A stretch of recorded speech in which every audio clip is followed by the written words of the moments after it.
Hey, it's your turn to stop.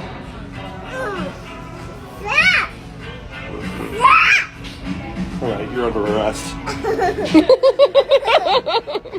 Got anything you can stick me with? Anything will poke me? Huh?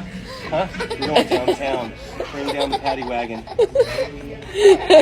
Is turning challenging behavior into a silly moment a good strategy to get it to stop? My name is Jenna Mazzillo and I'm a board-certified behavior analyst, teacher, and mom of 2 girls. I totally understand where parents are coming from when our kids engage in challenging behavior and we want it to stop, so we turn it into a funny moment. We make it playful, we tickle our kids, because it feels like it works. It gets the challenging behavior to stop. But the problem is that the challenging behavior often comes right back a few moments later or the very next day. And why is that? Because to our kids, there's absolutely nothing more valuable than parental attention. And when our kids see that engaging in challenging behavior results in a silly mom or dad, somebody being playful, being silly, giving me positive attention, they learn in that moment, when I hit, cry, whine, yell, say no, somebody turns this into something fun.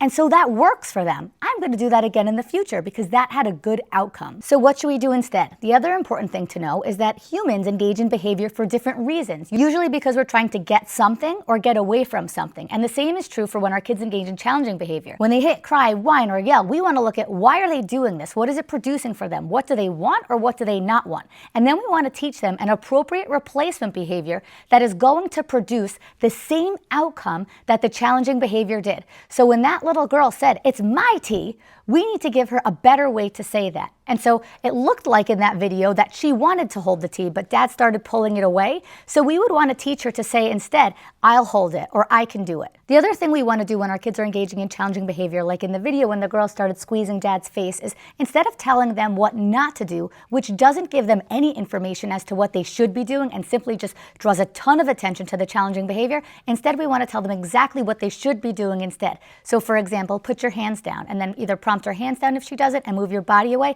and then prompt the other appropriate response. May I hold the tea, or I'll hold the tea. Then here's the most important part that many people forget. The second our kids begin doing anything better or start engaging in appropriate behavior, that's the moment that we want to pour on the fun, the silliness, and the play. Because our kids are quickly going to learn that cheek grabbing, yelling, hitting, whatever challenging behavior doesn't really produce anything. When I engage in appropriate behavior, that's when I get what I need. That's when dad really responds to me or acts silly or is positive and energetic. And that's going to slowly shift their motivation over time from acting out and engaging in inappropriate behavior to using the skills that we teach them, like communicating, waiting, and following directions, which gets them the best version of us.